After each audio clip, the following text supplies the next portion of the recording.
At ito pa, mga kababayan. Kita nyo ha, mga kababayan, itong si Loren Legarda.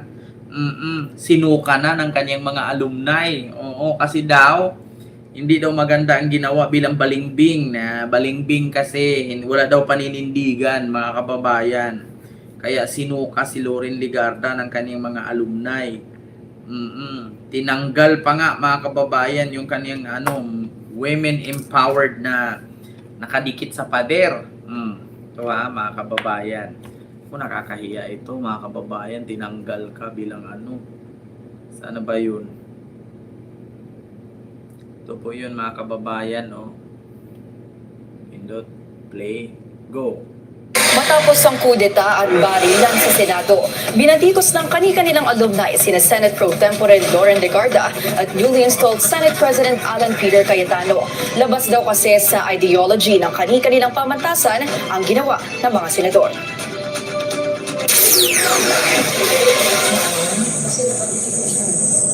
Binaklas na ang litrato ni Senator Loren Legarda sa Wall of Empowered Women ng Assumption College San Lorenzo.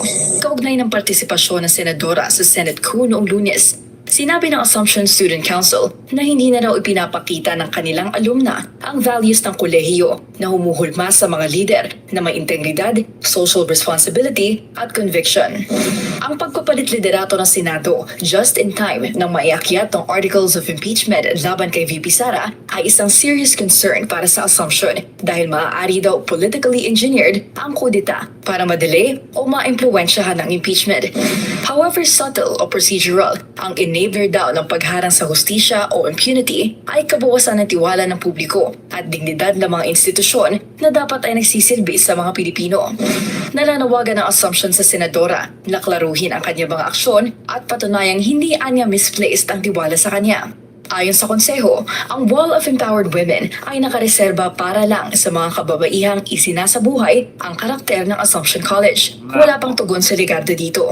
Sa University of the Philippines Diliman naman, nagkaisa ang 147 alumni ng magkaribal na political formation sa UPD, ang Samasa o Sandigan ng mga mag-aaral para sa sambayanan at ang nagkaisang tugon para manawagan ng resignation ni newly installed Senate President Alan Peter Cayetano.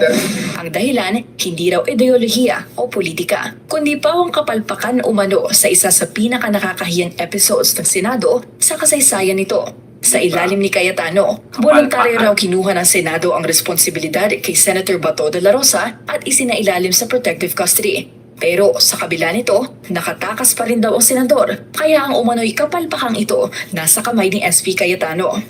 Hindi lang daw pagkanlong ng Senado sa mga kaalyado nito ang ipinipilit ni Cayetano, tila gina-justify pa raw nito ang unlike spectacle, imbes na i-acknowledge kung gaano kalala ang nangyari. Paalala ng mga alumni, mas malaki kaysa friendships o coalitions ang responsibilidad dahil sa tuwing nakikita raw ng mga tao na bumabaluktot ang batas para sa iilang makapangyarihan, nagkakaroon daw ng impresyon na hindi naman sa katotohanan o legalidad nakaangkla ang batas, kundi sa koneksyon at alyansa. Kung may natitira pa raw na hiya at responsibilidad sa Senate President, sana raw ay mapagtanto nito ang kanya umanong ginawa at magbitiw sa pwesto. Ayon pa sa Samasa at Tugon, mahalagang ipunto na ang partido ni Cayetano sa UP na maging bahagi siya ng Student Council. Ang Tugon ay nakiisa mismo sa panawagan na bumaba siya sa pwesto. Samantala, ang Integrated Bar of the Philippines nagpaalala ng Senado ay isang institusyon na dapat ay labas sa anumang interes ng kahit sinong paksyon. Nanawagan din ng IBP sa Senado na gawin ang kanilang constitutional duties forthwith, hindi lang sa impeachment ng bise, kundi sa warrant of arrest ni Senator Bato de la Rosa mula sa ICC at ang mismong Senate leadership. Hindi raw tutulugan ng IBP ang mga kaganapan sa Senado. Anila, ang demokrasya namamatay kapag walang nagbabantay.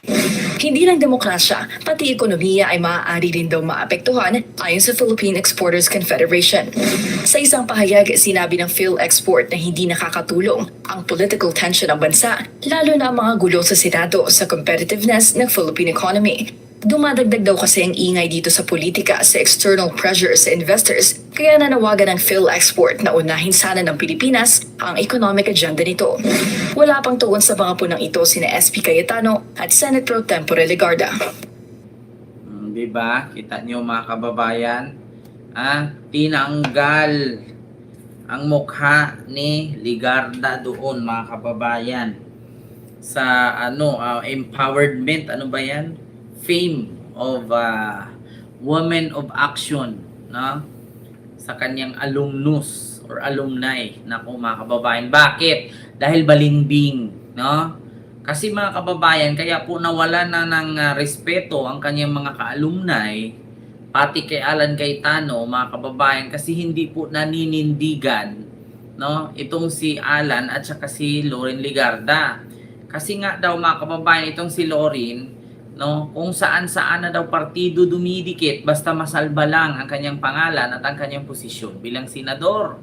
Kung alam daw ni Loren Ligarda, mga kababayan, na itong grupuhin na to o grupo na to ay malakas, dumidikit siya para maka-harbat, no? O para magkaroon ng islat.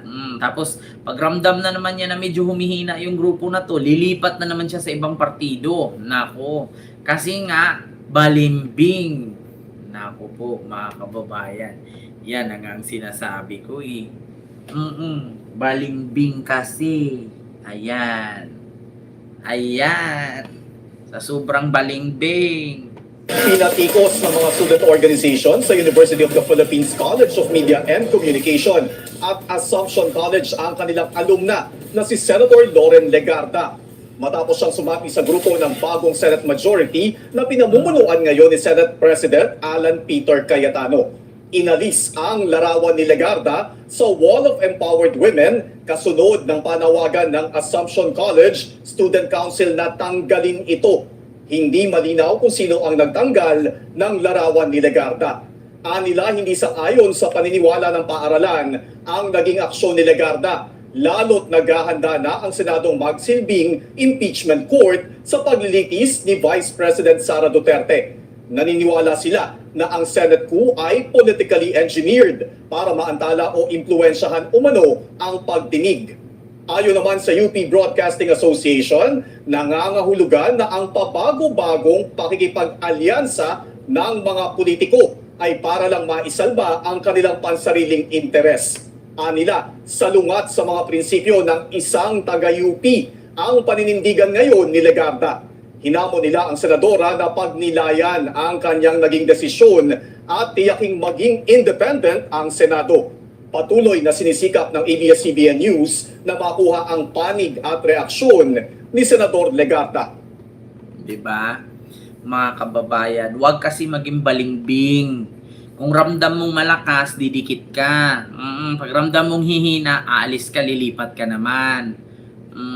Kaya nawala ng gana ang school ni Legarda, mga kababayan. No? Tinanggal siya doon sa mukha niyang nakadikit sa pader na bilang isang empowered women, no, makapangyarihan daw na ganun.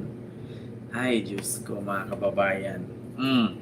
So, yun lang po mga kababayan, no, yung ating pag-uusapan ngayon, no, sa mga oras na ito, mga kababayan. So, hindi ko po masyadong habaan kasi nga alas 10 na, di ba? So, kita-kits na lang po tayo, mga kababayan, sa mga susunod, no? Like po tayo sa mga susunod po nating topic at saka susunod nating pag-uusapan. So, yun lang, mga kababayan. Maraming salamat po sa inyong lahat. Hindi ko po kayo may isa-isa.